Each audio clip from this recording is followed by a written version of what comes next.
하나님을 믿는 사람들은 믿는 사람들끼리만 용서하고 사랑하는 삶이 아니라 하나님을 믿지 않는 사람, 하나님을 욕하는 사람, 우상 숭배하는 사람, 교회를 박해하는 사람, 우리 자신에게 직접적인 피해와 상처를 준 사람, 모든 사람들을 용서하고 사랑하고 그들을 위해서 기도해야 하는 겁니다. 그렇게 하는 것이 하나님의 나라예요. 그렇게 순종하는 것이 하나님의 나라를 이루고 그렇게 할 때 하나님 나라의 기쁨과 평안을 누리게 되는 겁니다. 그 사람이 예수 믿는 사람이고 예수님을 따르는 사람입니다. 하나님은 요셉을 통해서 애굽 사람과 히브리 사람에게 은혜를 베풀었습니다. 스데반이 지금 이 사실을 말하고 있는 겁니다. 당시 유대인들을 철저히 자기 히브리 민족들만 구별했거든요. 그리고 이방인들을 차별했습니다. 자기들만 특별하다고 여겼습니다. 이방 나라와 이방 민족들을 적대시했습니다. 죄인들을 멸시했습니다. 특히 사마리아 사람들은 사람 취급도 하지 않을 정도였습니다. 스데반은 그런 유대 종교 지도자들에게 아브라함은 처음부터 선민이 아니라 아브라함의 출발은 메소포타미아지요.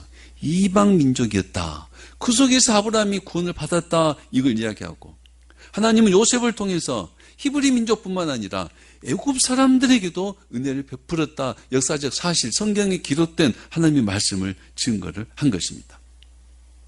그 하나님은 지금도 예수를 통해서 말씀을 통해서 유대인만 구원하는 것이 아니라 아브라함과 같은 믿음을 가진 사람, 예수님을 따르는 사람, 그들을 구원하신다.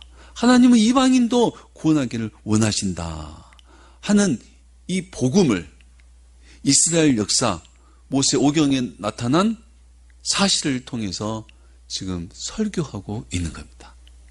얼마나 멋진지 몰라요. 얼마나 대담한지 모릅니다. 스데반은 지금 유대 종교 지도자들과 정반대의 가르침을 하고 있는 겁니다. 사실 그래서 순교를 당하기도 했습니다. 하나님의 말씀 있는 그대로 저들에게는 정반대의 가르침을 가르치고 있습니다. 세 가지 시점이라고 했습니다. 세 가지 시점에서 첫째 시점은 이스라엘 백성이 애굽에서 번성하고 많아짐이라 했습니다. 사실 이스라엘 사람들만 번성한 것은 아니었습니다. 애굽 사람들도 크게 번성한 나라였습니다. 크게 번성했습니다. 애굽 사람들도요. 그게 첫째 시점입니다. 사실 요셉이 총리가 되었을 때 7년 분량 동안에 많은 세금을 걷어들였어요. 많은 걸. 그러니까 애굽 사람들은 너무 풍족하니까 많은 걸 내도 괜찮았습니다. 그래서 요셉은 그때 쉽게 나라 창고에 많은 것을 저장할 수 있었습니다. 많은 걸, 정말 많은 것을요. 그 다음에 7년 동안 흉년이 될 걸 누가 알았겠습니까? 7년의 흉년이면 어마어마한 재해다 그랬죠? 1년만 지나도 힘든데 7년 흉년 동안에 요셉은 사람들에게 곡식을 그냥 나눠준 게 아니었어요. 곡식을 나눠주고 땅을 사들였습니다. 그래서 애굽의 정부가 부유해졌습니다. 땅이 많아지고 힘이 많아졌어요. 요셉을 통해서 애굽 사람들도 크게 번성했습니다. 첫째 시점이란 애굽 사람들과 히브리 사람들이 하나님의 은혜를 입고 7년의 흉년 동안 굶어 죽을 판에 그들은 먹을 것이 있었고 그들은 그들의 삶을 살아갈 수 있었다. 이게 첫째 시점입니다. 하나님을 믿는 사람들도 여러분 하나님의 은혜로 세상에서 잘되고 번성하고 그 세력이 확장됩니다. 하나님의 은혜로요. 욕심에 의해서가 아니라 하나님께서 하나님의 백성들이 세상에서 굶지 않도록 또 하는 일이 잘 되도록 하나님이 도우시고 역사를 하신다 이 말입니다. 그 모습이 믿는 사람들의 믿음의 기준이 되어서는 안 됩니다. 절대 되어서는 안 되지만 분명한 것은 하나님의 은혜를 입은 사람들이 세상 사람들이나 하나님의 백성들이나 이 세상에서 농사 짓는 일이나 가르치는 일이나 내가 땀 흘려 수고하는 일에 하나님께서 그 소득을 주시고 보람을 주시더라 이 말입니다. 분명히 번성과 확장이 일어나게 하시더라 이 말입니다. 이스라엘 역사 속에서, 교회 역사 속에서, 또 하나님을 믿는 사람들의 그 삶, 그들의 관정을 통해서도 정말 부인할 수 없을 만큼 확실한 것은 하나님의 은혜로 세상에서 하는 어떤 일들도 번성하고 확장되었더라 이 말입니다. 여러분, 이것이 첫째 시점입니다. 하나님 은혜로요. 하나님 은혜로 첫째 시점이에요. 둘째 시점이 나옵니다. 18절 말씀. 요셉을 알지 못하는 새 임금이 애굽 왕위에 오르매 그가 우리 족속에게 교활한 방법을 써서 조상들을 괴롭게 하여 그 어린 아이들을 내버려 살지 못하게 하려 할세. 두 번째 시점이란 하나님의 은혜를 입었던 사람들이 하나님을 모른다는 시점입니다. 요셉을 알지 못하는 새 임금이 애굽 왕위에 오르매. 여러분, 요셉이 죽고 얼마나 세월이 지났을지는 모르겠어요. 세월이 지나면서 어느새 애굽에는 요셉을 모르는 왕이 등장합니다. 요셉을 몰랐다는 것은 요셉의 하나님을 모르는 왕이 나왔다는 거예요. 하나님의 은혜로 애굽이 번성하고 그 어려운 시기를 지났다는 것을 모르는 왕이 나왔다는 겁니다. 새 임금이 애굽 왕이 오르매, 이것은 히브리 원어에 보면은 새 왕이 애굽 위에 오르매 이렇게 되어 있습니다. 왕이 애굽 위에, 왕국입니다.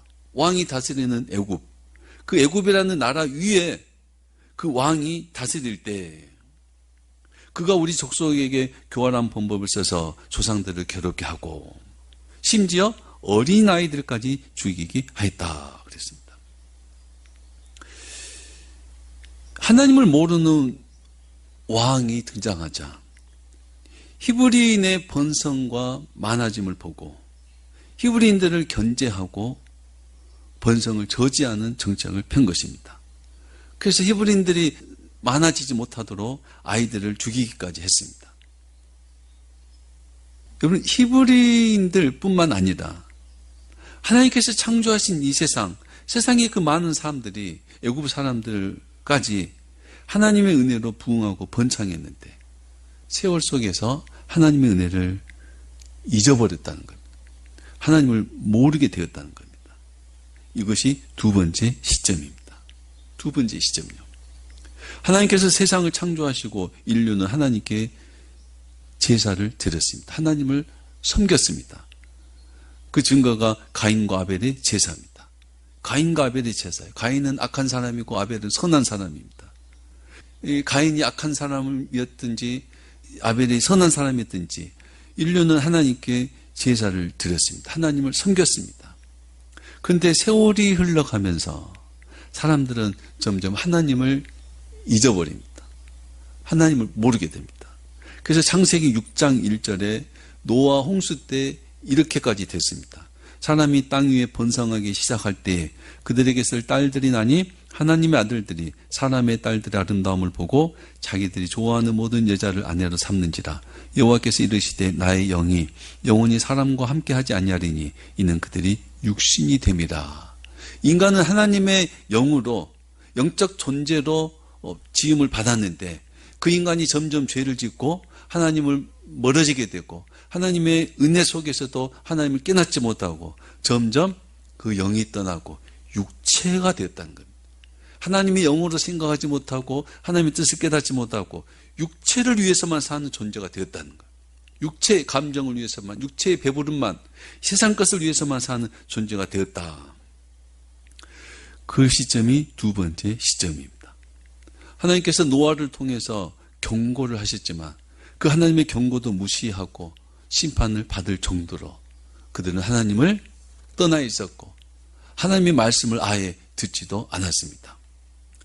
다른 말로 하면 세상은 하나님의 은혜로 찬란한 문화를 꽃피웠습니다. 하나님의 은혜로 찬란한 문화를 꽃피웠습니다. 과학과 기술이 발달하였습니다. 인간에게 더 편리하고 유리한 것들로 번성하고 확장하였습니다. 이것이 첫 번째 시점이라면 두 번째 시점은 그 세상이 번성하자 하나님의 은혜를 모른다는 겁니다. 모른다. 하나님께서 솔로몬에게 지혜를 줬어요.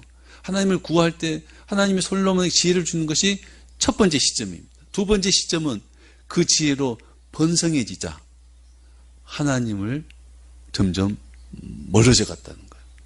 여자들만 좋아하고 결국 여자들이 우상을 가져왔다는 게 두 번째 시점입니다. 세상은 하나님께 영광을 돌리지 우상에게 영광을 돌렸습니다.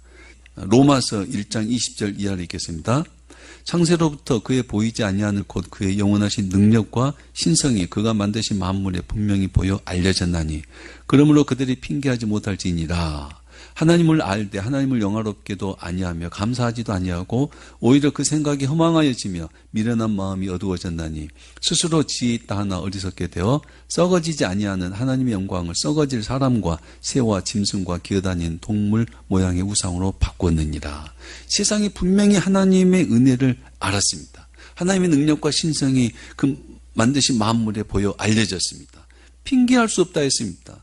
근데 그 하나님의 은혜를 하나님의 영광을 새와 짐승과 기어다니는 동물 모양의 우상으로 바꿨다는 겁니다. 세상이 부흥하고 번창하자 하나님을 떠나고 하나님 멀어지고 하나님을 잊어버리고 오히려 우상을 섬기고 자기들을 앞세웠습니다. 그런데 문제는 안타깝게도 이 두 번째 시점은 어떤 시점이에요? 번성과 확장을 지나서 하나님을 잊어버린 시점이라 그랬어요. 하나님과 멀어지는 이 두 번째 시점이 하나님의 백성들에게도 나타난다는 겁니다. 하나님의 백성들에게도. 아니 세상 사람들은 세상 사람들이 다 쳐요. 하나님의 백성들, 하나님이 구원해서 백성 삼은 특별한 은혜를 주어서 하나님이 말씀하고 듣게 하는 하나님의 종들을 보내고 하나님이 늘 역사하신 하나님이 함께 하신 그 하나님의 백성들에게도 이 두 번째 시점이 나타난다는 겁니다.